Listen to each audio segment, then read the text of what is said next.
Boa tarde, pessoal. Antes de mais nada, aquele agradecimento que não é protocolar, sabe? É um agradecimento de coração. É um tema que eu gosto muito de falar. Eu tenho 8 anos que eu estou estudando isso e me empolgo muito com isso. E gosto muito do modelo. Eu faço algumas coisas disso do meu paciente. Faço filmes, faço algumas orientações filmadas. Então está juntando aqui duas coisas que me interessam muito, que é esse tema de dor facial e a telemedicina, que é uma coisa que tem me ganho cada vez mais. E aí, então, sim, eu quero agradecer a Karina pela oportunidade de estar fazendo essa web conferência. Eu quero falar sobre dor orofacial e DTM, é até um pouco, como diria assim, desvende esse mistério, né? Por que eu coloco dessa forma? E por que eu pensei assim? Porque exatamente, para uma boa parte do clínico geral, principalmente para uma boa parte dos outros especialistas da odontologia, isso realmente é um mistério. E a proposta, então, é exatamente a gente... Então, primeiro é fazer uma combinação com vocês. Qual que é o objetivo disso? Eu quero que vocês entendam um pouco o conceito de dor, né? Quer dizer, a origem de tudo isso é a dor. E o que é a dor? Por que esse paciente está sentindo tanta dor? O que significa isso na fisiologia desse paciente? Eu quero que vocês entendam qual é a lógica de quem está do lado de cá. Quando você fala, ó, vai procurar uma pessoa, o que ele vai fazer do lado de lá? Eu quero que você entenda um pouco isso, né? Até para você poder, se você está indicando, você me dá alguns sinais, me dá mais algumas informações, que é muito importante na hora que eu estou com o seu paciente. Eu quero trabalhar alguns mitos que tem, alguns conceitos que eu acho que são legais a gente mostrar que muito do que você normalmente pensa, ou até as pessoas, os dentistas pensam, são mitos. Que, na verdade, a odontologia baseada em evidência, ela não confirma, não existe uma condição assim, mais robusta para confirmar alguns mitos. E ajudar alguns portadores de DTM, que eu tenho certeza que estão me ouvindo. Você meio ligeiro, porque eu quero talvez administrar mais ao final o tempo. Então, essa primeira parte, eu penso em ser um pouco mais ligeiro. Então, que dor que é essa? Nós temos uma situação hoje que 1/3 da população mundial ela sofre de dor crônica, né? Isso faz com que esse paciente vá até 5 vezes mais às unidades de saúde. Isso é um problema de saúde pública. Agora, quando a gente pensa também na dor aguda, nós temos uma situação de subtratamento, né? Esse gráfico aqui, só para dar uma ideia para vocês, esse azul é o uso de opioides nos Estados Unidos. Então lá você tem uma opiofilia, na verdade. Esse marcadinho tracejado, mundial. E esse vermelho no Brasil. Então, um projeto Brasil Sem Dor da Sociedade Brasileira Sociedade Brasileira de Estudos da Dor, define como três situações que são importantes nesse subtratamento, explica, né? Que é a questão da fisiopatologia. Na verdade, o médico, o enfermeiro, o dentista, ele conhece pouco isso, ele não sabe fazer o manejo de medicamentos, né? E existe uma opiofobia. E a gente pensar historicamente, e a minha intenção aqui, gente, não é dar uma erudição, eu realmente não sou professor, mas é só porque, ao final, para entender essa dificuldade nossa, dessa clareza do tema em dor, está nesse contexto histórico. Você imagina que até 1970, as crianças operadas em hospitais americanos, elas não recebiam medicação para dor. Até 1870, o conhecimento entendia que as conexões neurológicas não estavam bem definidas, então a criança não sentia dor. Isso foi mudar só depois de 1980. Você imagina que no começo de 1910, existia um debate, que eu chamo de debate Mertiolate, né? Era uma discussão acadêmica se a dor fazia parte do processo de cura. Alguns entendiam que se não houvesse dor no processo de cura, ela poderia ser incompleta. Então, se eu tivesse um tratamento e tivesse suprimido essa dor, eu tinha dúvida se essa pessoa poderia entrar num processo de cura. Até 1940, então, a gente tem que quem sofria de uma dor que não tinha explicação, que não tinha uma lesão, era doida, ela estava simulando o usuário de drogas. Até que é uma pessoa que eu queria registrar nessa minha tarde com vocês, que é John Bonica, que todo mundo que for estudar dor vai conhecer essa personalidade da história, que trabalhou a vida inteira com dor, e aí num determinado momento, mais ou menos em 1950, ele vai falar disso, né? A dor, ela é o resultado muito complexo e seus efeitos são tanto físicos quanto mentais. E aí, olha só, eu estou contando isso tudo para falar do seguinte, em 1990, se Bonica falava, e a gente sabe que tem um aspecto mental no sentir a dor, eu precisava entrar dentro da mente das pessoas para eu entender melhor isso. E só em 1990, que dois pesquisadores americanos, a partir da ressonância magnética, desenvolveram a ressonância magnética funcional. E aí isso, ele vê toda a sensação do corpo humano a partir de fluxo sanguíneo cerebral. Então dá perfeitamente para saber. Hoje se faz muito trabalho e estudos colocando na câmara de ressonância magnética e ou fazendo uma dor física ou fazendo uma dor emocional para ver como é que funciona isso no corpo. E olha que coisa interessante. Deixa eu só fazer então uma recapitulação como é que a pessoa sente a dor, né? A gente tem uma lesão no braço. Essa lesão, ela transmite a dor por impulso elétrico e é um único neurônio, até aqui na coluna vertebral. Quando chega na coluna vertebral, isso é importante a gente não entrar no detalhamento, mas esse outro desenho mostrando aqui, ilustrando, começa a haver uma passagem da dor, mas mediado quimicamente. E aí, esses neurônios que estão mediando a dor, eles estão aqui na sinapse, mas eles estão também lá em cima, no cérebro, e são vários deles implicados nas emoções. Feita essa sinapse aqui, é disparado então a partir da coluna vertebral e vai subir até o tálamo. Até então a pessoa não está sentindo dor, que aí sim vai para córtex, sistema límbico, córtex cerebral, e a pessoa então sente a dor. Isso acontecendo no esquema de dor aguda. Mas, cronicamente, o que acontece? Começa a haver uma alteração. Ali na ponta do braço do nosso paciente aqui, começa a haver uma sensibilidade periférica. Você tem uma sopa inflamatória ali e você começa a ter neurônios que antes não tinham sido solicitados. 40% de fibra C, por exemplo, começa a ser solicitado. Então, por isso que isso começa a doer mais. Começa a haver uma mudança fisiológica ali que começa a doer mais. Mas, o que mais me interessa falar para vocês é o disparo que acontece aqui, gente, na primeira sinapse dessa história toda, começa a haver uma hipersensibilidade disso. Então começa a haver uma especialização disso.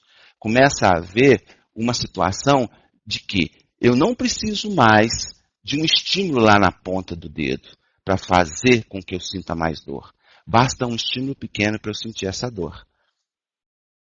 E aí essa dor que eu estou falando é isso aqui. Colocado as pessoas na ressonância magnética funcional, dor social. Eu conto um monte de história ruim, sofrimento, triste para ela. Eu vejo que nessa região do cérebro, ele está registrando essa percepção, nessa posição.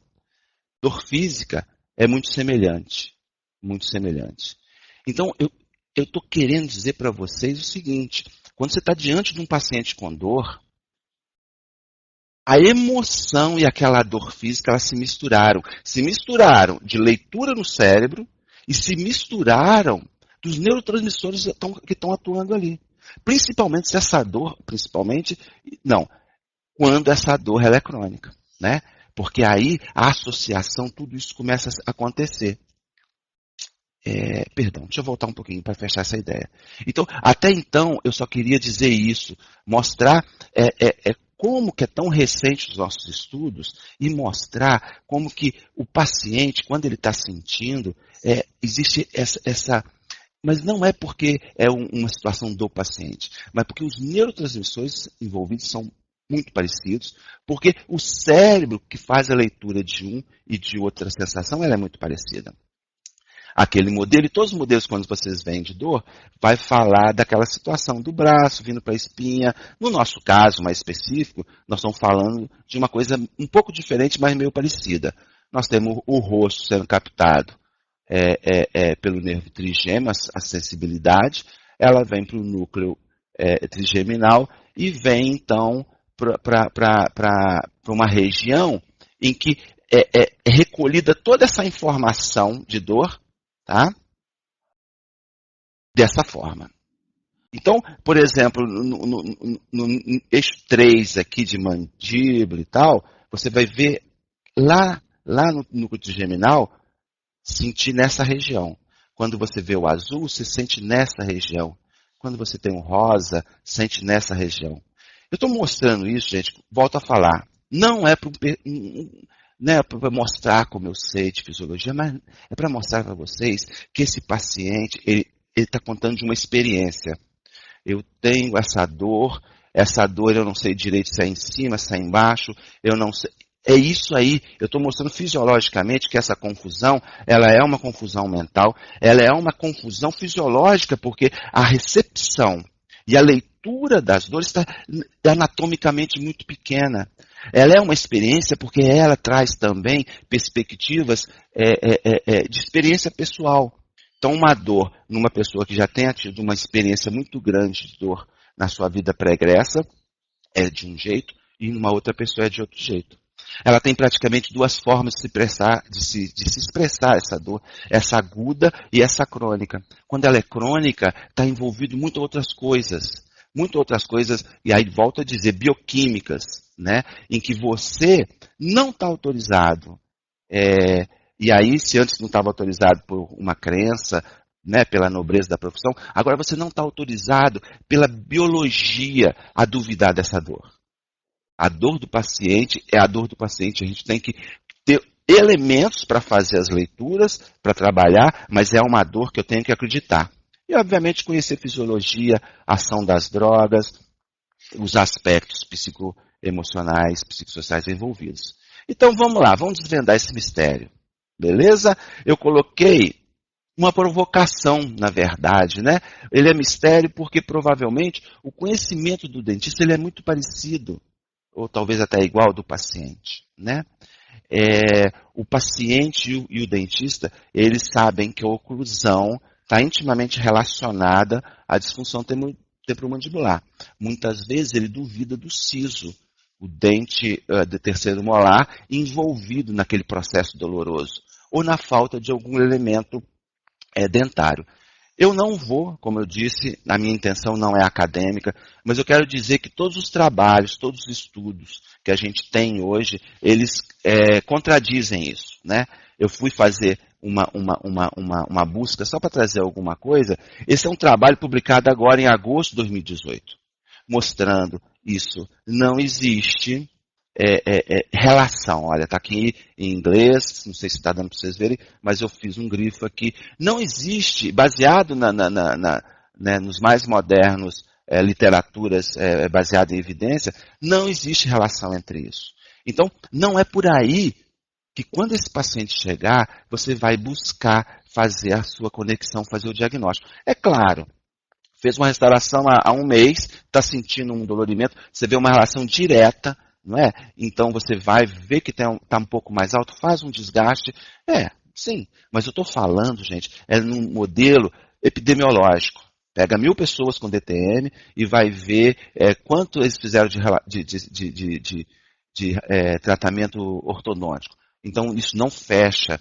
Quantos já fizeram tratamento ortodôntico? Não fecha. Então eu digo num raciocínio epidemiológico, não fecha essas relações.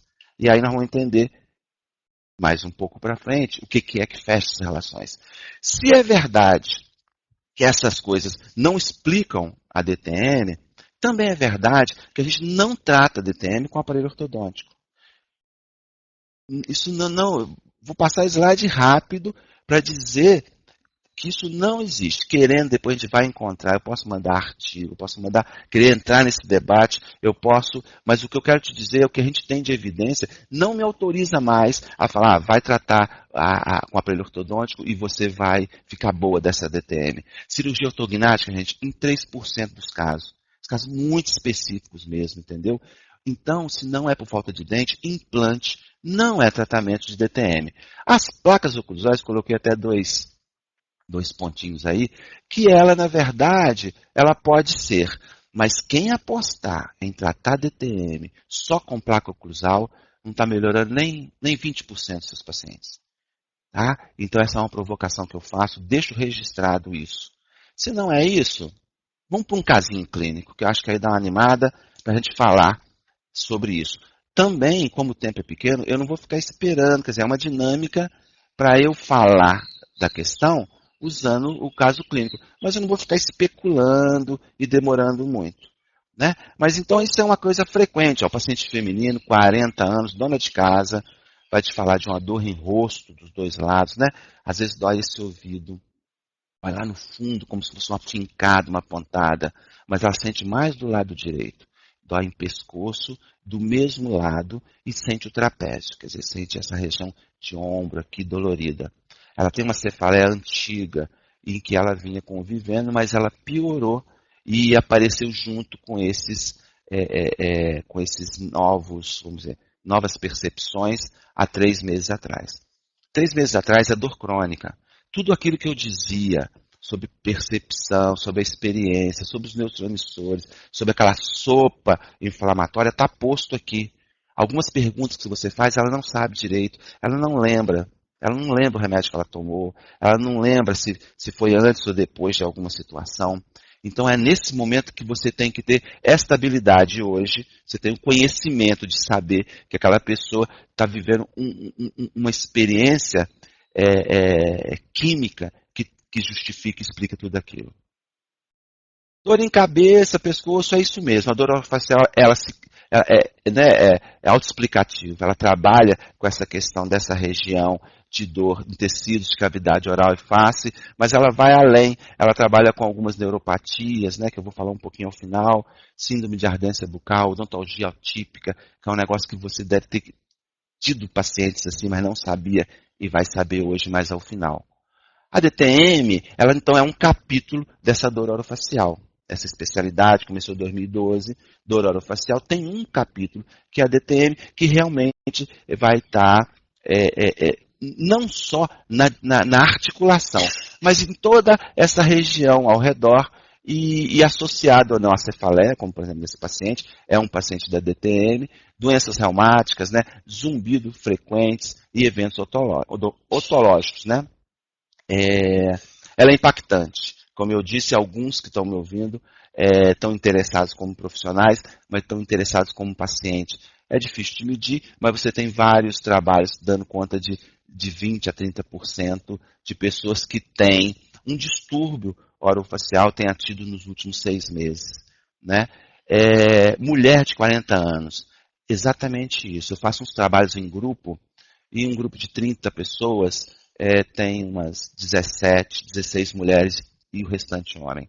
Esse é um estudo feito no Brasil que dá uma proporção menor. Mas esse é um problema mais frequente, sim, em mulher. O homem é engraçado, é interessante. Você vê, ele tem um componente mais ou de travamento ou de estalos, mas é muito raro ele ter dor. Tá? Então ela diz desse rosto, dor em rosto, dos dois lados, às vezes o ouvido mais do lado direito. O que significa essas informações? 80% das DTMs são musculares, por isso o rosto dos dois lados. A dor de ouvido, que a gente remete para a dor de ATM, ela é menos frequente. 80% então a gente vai imaginar que dos seus pacientes, a cada 8, 10, 8 tem dor muscular. A gente não faz leitura de lado, sente mais de uma dor. Talvez tenha sido por ter mais terminações nervosas, alguma questão anatômica, mas a gente não faz esse tipo de raciocínio.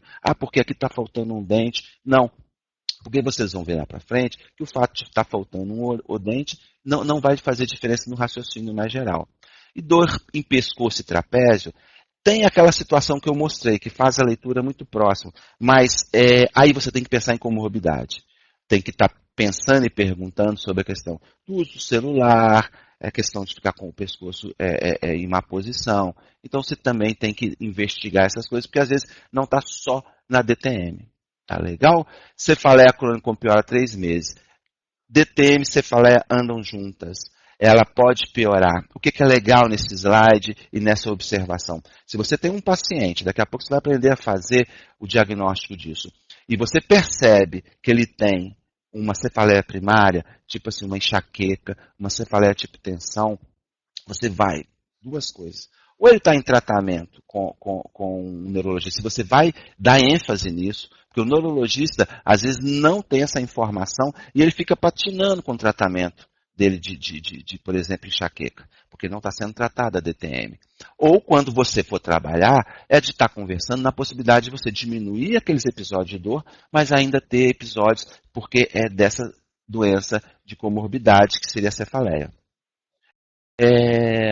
Isso é também legal. Você deixar um paciente sentindo dor com mais tempo, 10 e 50% dos pacientes com dor pós-cirúrgica desenvolve uma dor persistente e desses, 2 a 20% desenvolve dor crônica.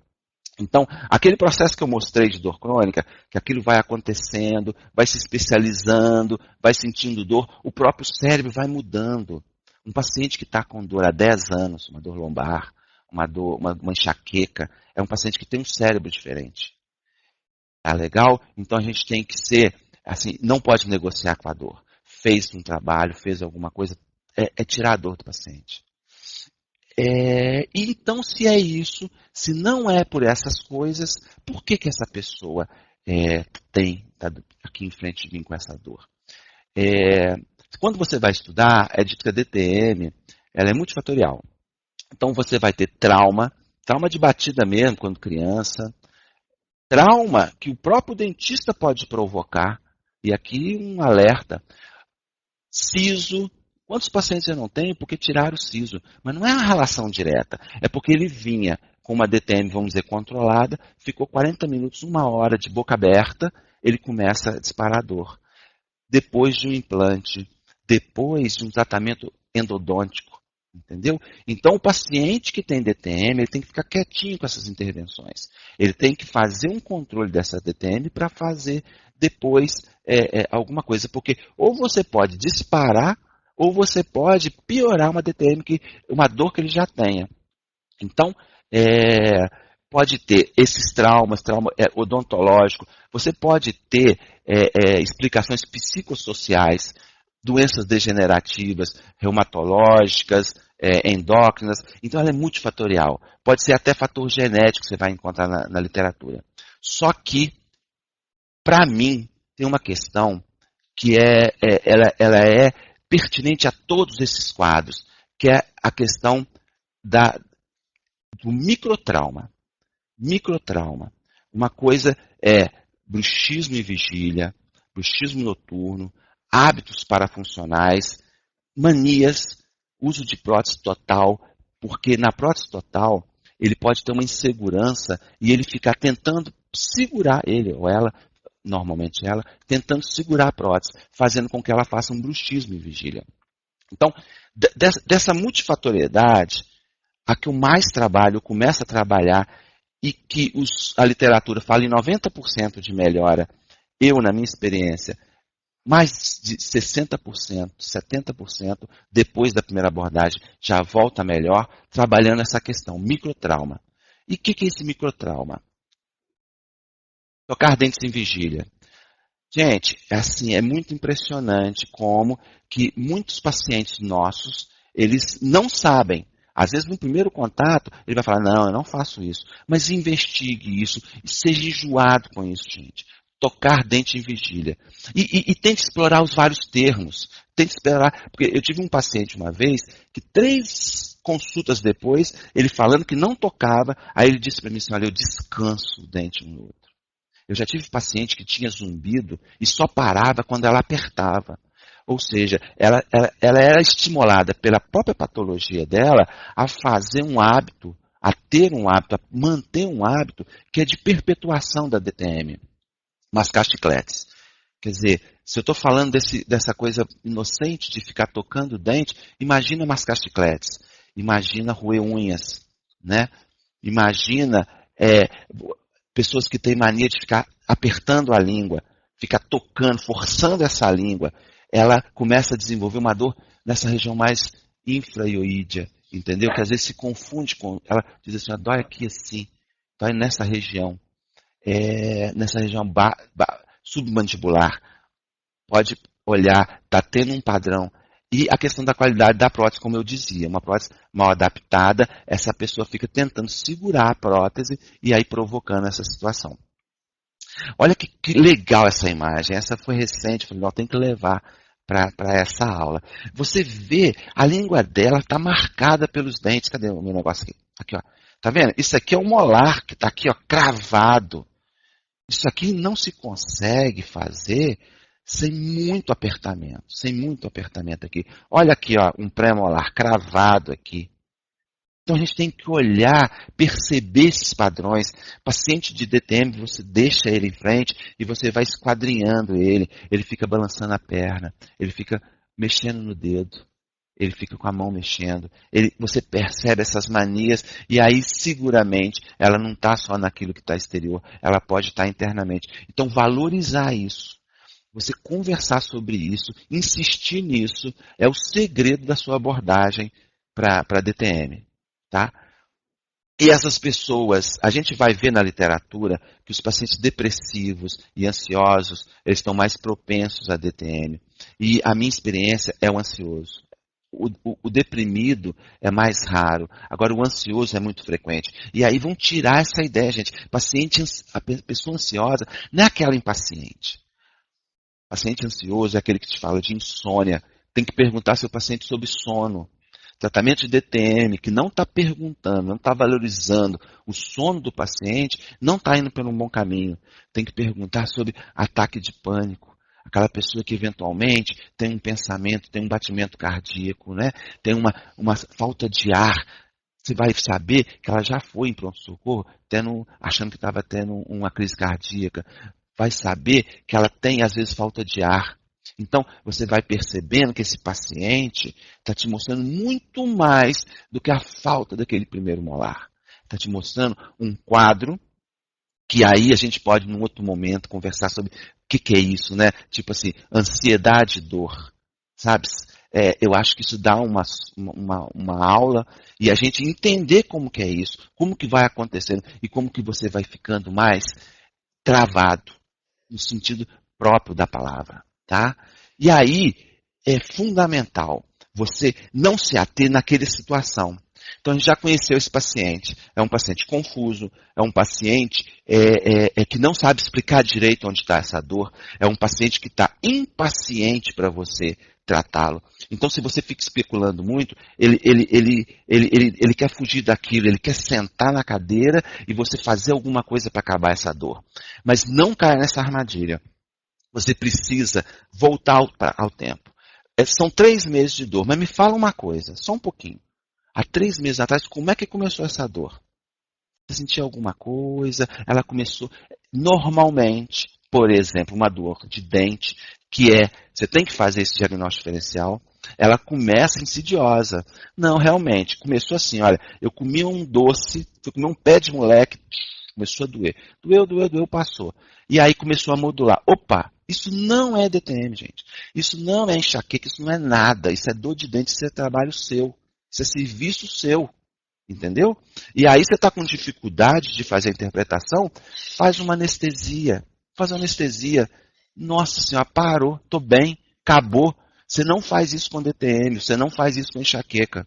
Então, usa de alguns artifícios para você realmente fazer o diagnóstico. Voltar ao tempo é muito interessante. Ah, não, sabe o que é? Olha, eu senti uma dor de manhã, quando não sei o que e tal, ela vai te contando, você vai chegando para DTM. Porque naquele momento, dói tudo, dói de 0 a 10, dói 10, você fica perdido. Então não caia nessa armadilha. Volta um pouquinho para você tentar extrair disso e pensar nisso. Não leva bolada nas costas não, gente. Dor de dente modula. Outra dor facial não modula com temperatura. Não come um docinho e começa a doer. Isso não acontece. Tá legal? Vamos lá que eu tenho que correr aqui. Bruxismo do sono. Chega para mim, ele faz bruxismo do sono. Aí eu fico pensando, como é que essa pessoa sabe? Porque o marido dela não sabe. Ninguém sabe, ela sabe. Sabe porque ela vê um padrão de desgaste. É um raciocínio que, na verdade, não está bem feito. O bruxismo do sono, o padrão ouro para a gente identificar é a polissonografia. Na polissonografia a gente consegue identificar. Só que o bruxismo ele pode ser episódico. Hoje a discussão sobre bruxismo, assim, sabe, é a galáxia e o bruxismo. É o mesmo nível de complexidade, possibilidades. Há pessoas que acham que o bruxismo seja uma questão até cardiológica. Pode estar associado a doenças do sono, a apneia do sono. Pode ser uma questão ambiental e de humor, de estresse. Então pode ser várias coisas. E isso necessariamente não acompanha a pessoa para o resto da vida. Então o bruxismo ele pode ser ativo, ele pode não estar ativo. Então uma pressa em fazer esse diagnóstico, colocar a culpa em tudo disso e mandar fazer uma placa, não é um bom caminho. Então a gente tem que pensar. Eu vou dar 2 dicas para vocês sobre o bruxismo do sono. Essa é de ouro, essa não está escrita em livro, que comigo dá super certo. Uma coisa do bruxismo é porque houve atividade à noite, e aí de manhã muita gente acorda sem sensibilidade, sem nada. Normalmente não toma café, toma um cafezinho, vai e começa a sentir mais no meio da tarde, no meio da manhã para a tarde. Você precisa pedir a essa pessoa para fazer um teste de dor. Que seja rápido, é ir na musculatura e sentir isso, e você fazer uma ao final do dia. Se ela disser que de manhã ela percebe que tem uma dor maior que de tarde, ela está te fazendo que ela está te falando que tem uma atividade noturna.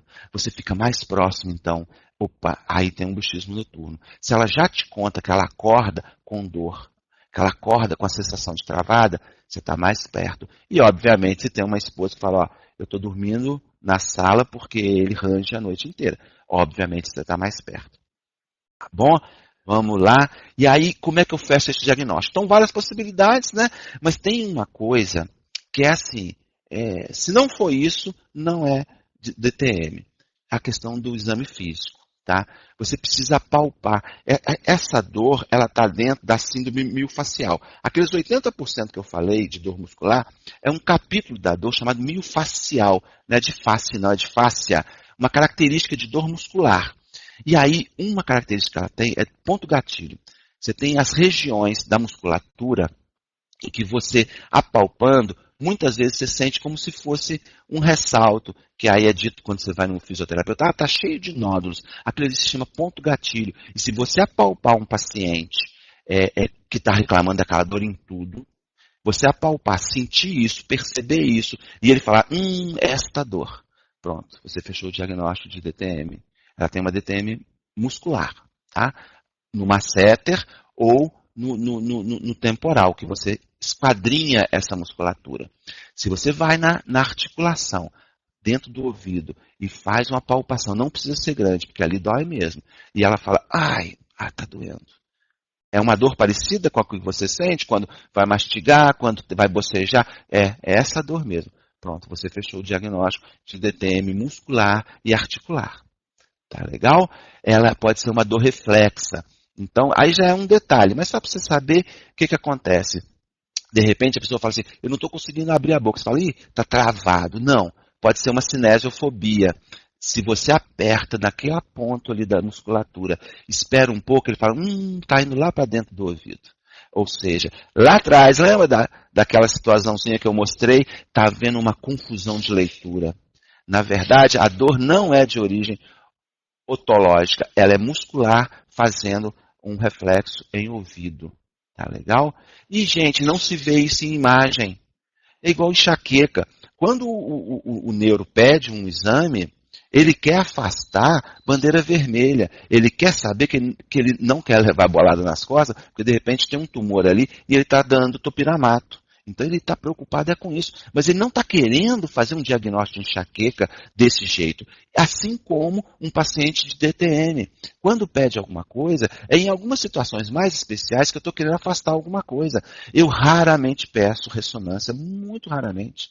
Porque eu até sei, às vezes, como o paciente quer, eu digo, olha o que vai ter, escrevo e vem. Porque olhando a movimentação da boca, fazendo os movimentos, eu sei onde está travando, eu sei qual disco que está em qualquer posição. Então, a gente não vê em imagem a DTM. A gente fecha o diagnóstico com um exame clínico, depois de ter ouvido bastante, do jeito que eu falei e mostrei para você. Um slide rápido, para você não ficar tentando trabalhar DTM, ou ficar deixando o seu paciente que está trabalhando cefaleia primária, sem fazer essa abordagem de DTM. Então, dor pulsátil, com náusea, luz e som, ou só luz, não é que piora com exercício, você está chegando próximo da enxaqueca. Não quero que você faça o diagnóstico disso, mas eu quero que você fique atento. A dor de DTM ela é diferente, entendeu? Ela não tem essas características. A dor de DTM, ela melhora inicialmente, lá atrás, lembra para não perguntar de hoje? Mas antes, eu tomava anti-inflamatório, tomava ibuprofeno e melhorava. Isso não é enxaqueca. Ou não, eu já comecei a ter, eu tomo ibuprofeno, eu tomo não sei o que, e desde sempre isso não melhora. Talvez uma enxaqueca. Então essa é uma ideia que eu gostaria. Então nesse paciente, essa mulher de 40 anos, dona de casa, a gente então diagnosticou uma DTM muscular e articular e tem uma hipótese migrânea. Vamos pedir o médico da unidade para dar uma olhada, vamos orientar o paciente sobre isso. O que eu vou fazer? Eu trouxe esse trabalho, isso é de um consenso, gosto muito, que há uns 4 anos atrás foi feito um consenso bem bacana lá em São Paulo, várias personalidades que estudam, que pesquisam, que trabalham com DTM, e aí eles, nos trabalhos que eles tinham, 90% dos pacientes melhoram com tratamentos preservadores, com tratamentos que não são aquelas coisas que a gente pensava antes dessa webconferência. A minha experiência não é essa. Eu melhoro 60%, 70% com esses tratamentos preservadores. Tá? E a gente tem que estar atento a isso. A questão do viés psicossomático. Nesse trabalho aí, ele faz a relação de 2 para 1. A minha experiência é um pouco diferente. A minha experiência é que assim, 90%, se eu estou com 30 pacientes de DTM, 90% deles claramente têm um viés psicossomático. E é muito legal, porque às vezes bate direitinho. Eu sinto isso há 3 anos. E o que aconteceu há 3 anos? A minha mãe caiu de cama, eu descobri que ela tinha um Alzheimer, e aí minha vida começou assim, e hoje eu não durmo porque eu fico com medo de dormir e não cuidar dela, meus irmãos abandonaram. Sabe, você vai vendo como é que vai criando esse ambiente para se expressar a dor. Não é? Isso é importante para você tratar? Não, ninguém vai tratar isso. Mas é importante porque quanto mais isso for forte, mais dificuldade você vai ter. Entendeu? Então, aquilo que eu falei, 70% eu dou conta só com conversa, dou sim. Para aqueles pacientes que aderem e para aqueles pacientes que não têm esse viés psicossomático mais importante.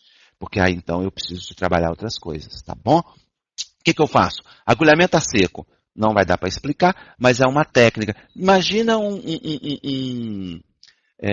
a acupuntura, eu inclusive uso agulhas de acupuntura, só que eu não faço o raciocínio do acupunturista, da medicina oriental. Eu vou no ponto mesmo, eu entro com uma agulha sem nada, sem nenhuma medicação, e a gente não sabe direitinho como acontece, mas é como tirar com a mão. Sabe? Se você entra no ponto gatilho e faz ali uma manipulação, a pessoa naquele momento deixa de sentir dor. Não se sabe direito o que acontece isso, mas eu faço isso, a gente pode fazer. E é um treinamento fácil, tá, gente? Isso aí não é coisa de especialista, não. Clínico geral consegue, se quiser, consegue. Porque não tem, é uma região que você não entra muito, a questão, uma agulha muito fina, é muito, muito seguro isso, tá legal? Tirar a sobrecarga, aquilo que eu falei. Toda consulta, independente do que esteja acontecendo, eu falo sobre esse autocuidado, se parou com os hábitos, se parou de apertar, se percebeu, se fez o teste de dor de manhã, no final do dia, toda consulta eu faço. Medicação. né? A medicação eu vou falar daqui a pouco. E faço fisioterapia. Porque se eu estou falando de uma dor musculoesquelética, sabe? Isso, de repente, talvez quem melhor trataria isso é um fisioterapeuta. Porque ele faz a massagem, ele faz a termoterapia, ele faz laser, ele faz TENS, ele faz exercícios mandibulares, que ao final, como eu não tenho como passar vídeo aqui, eu deixei um linkzinho, eu vou orientar sobre isso, tá legal? Então, imediatamente eu trabalho com isso, né? Medicação. Eu já falei que eu não sou professor. O professor tem aquele negócio assim, eu não gosto de dar receita de bolo, cada caso é um caso. Não, eu vou dar uma receitinha de bolo, sim.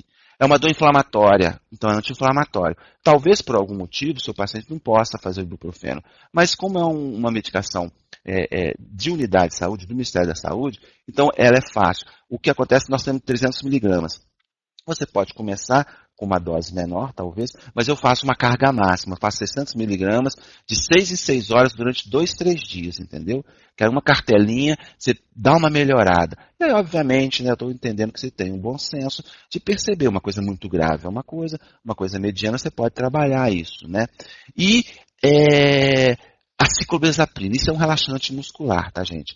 Que assim, você também tem que estudar essa medicação antes de começar a dar, porque tem algumas restrições. Distúrbio cardíaco não é legal dar, o paciente que tem retenção urinária, mas via de regra, um paciente aí na faixa dos 40 anos que não tem isso, dá para você trabalhar também. Como? Usando à noite. Eu me aproprio disso para tentar trabalhar o bruxismo do sono. A pessoa vai tomar 12 horas antes dela acordar, entendeu? Então, se ela vai acordar às 7 horas da manhã, toma 7 horas da noite. É uma medicação legal, porque como é de uso não é controlado, você ensina seu paciente a daqui a 1 ano, daqui a 2 anos, que ele perceber que está acordando meio dolorido, ele já pode lançar a mão de uma medicação que, diferente de um clonazepam, que não precisa de você, não fica dependente de você, que é segura, ele pode tomar naqueles 3, 4 dias que ele está sentindo piora, porque eu te falei que isso é episódico, o bruxismo noturno, ele pode vir, ficar um tempo e depois ele vai embora. Então ele pode fazer uma autogestão disso, tá legal? Mas só para você ter alguma possibilidade aí, dá uma estudada nessa medicação e começa a fazer com os pacientes que realmente não esteja nada contraindicado. E o diclofenaco de etilamônio, que é um anti-inflamatório que a gente usa fazendo as massagens depois das compressas de água morna. Tá bom? É isso aí. Tá legal? Vamos para frente. E a médio prazo, eu continuo com a consciência corporal, aquilo que eu falei, sempre eu falo disso, controle da comorbidade, qualidade do sono, a questão do humor. Sempre falo, quem estuda isso, estuda neurociência, gosta de neurociência, vai estar falando de outras coisas, vai estar falando de mentalização, vai estar falando, estimulando o paciente a ir pegando um outro caminho, né?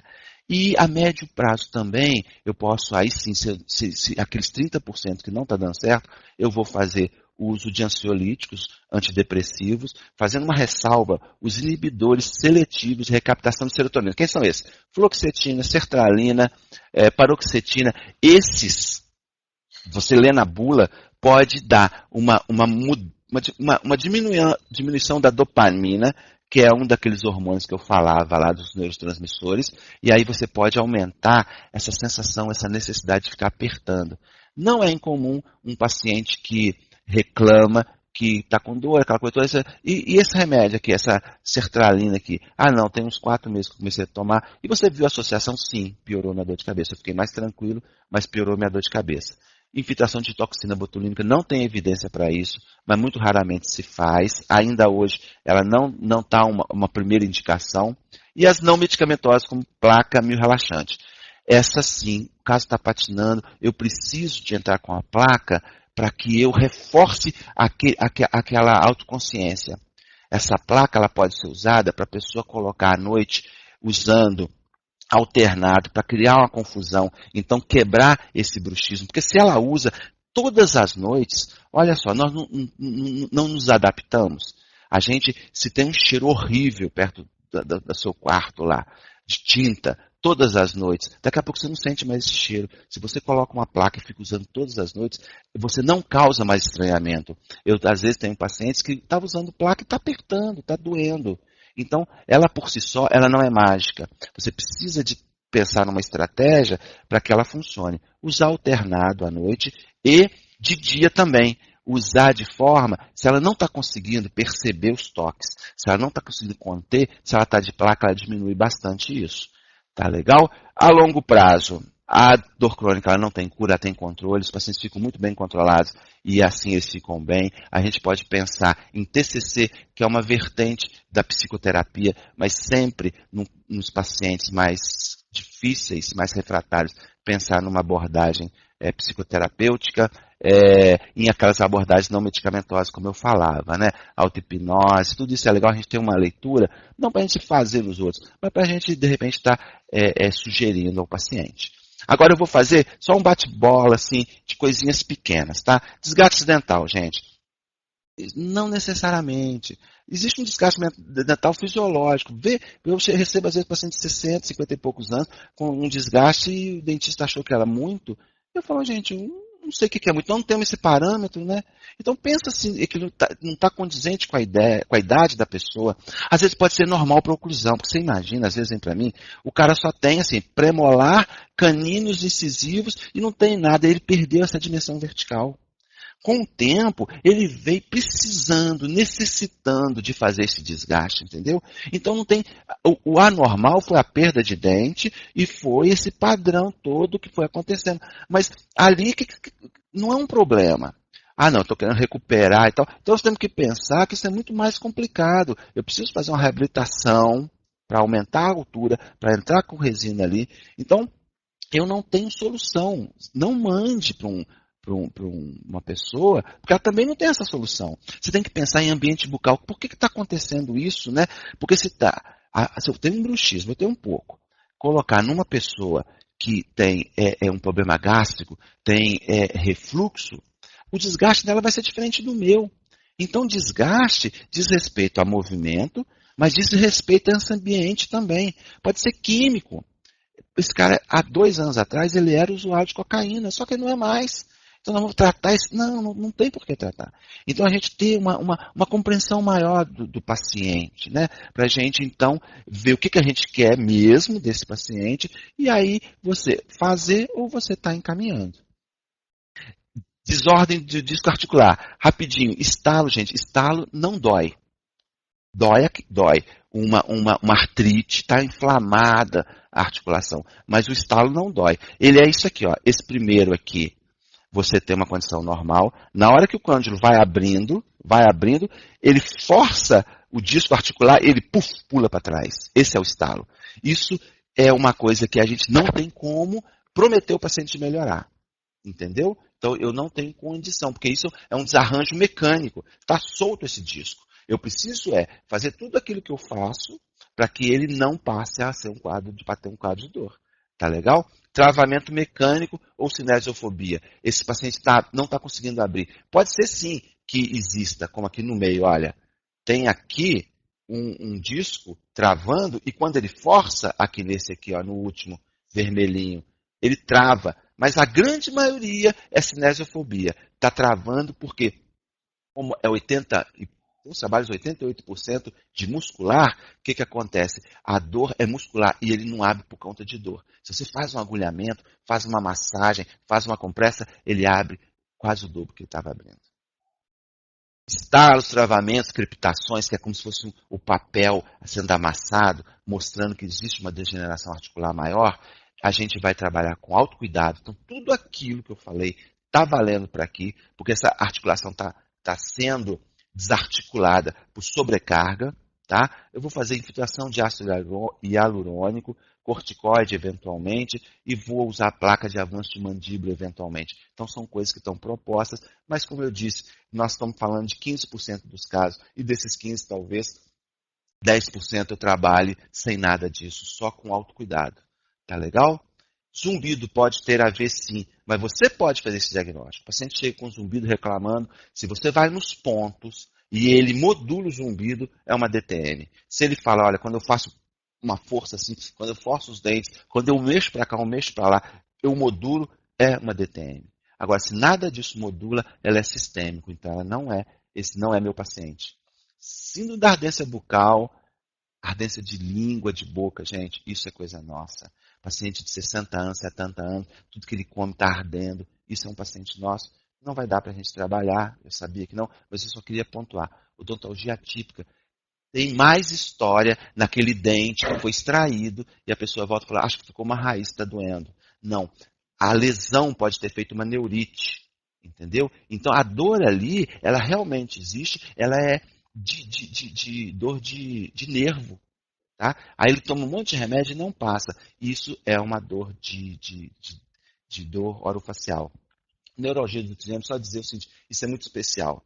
Provavelmente, 80% do que você achou na sua vida que era neuralgia do trigêmeo não era. Era dor de dente, era DTM. Então, estudar um pouco isso. Eu gostaria de chamar a atenção que é uma dor muito forte, com muitas características próprias. A fibromialgia, artrite, otalgia está sempre relacionada.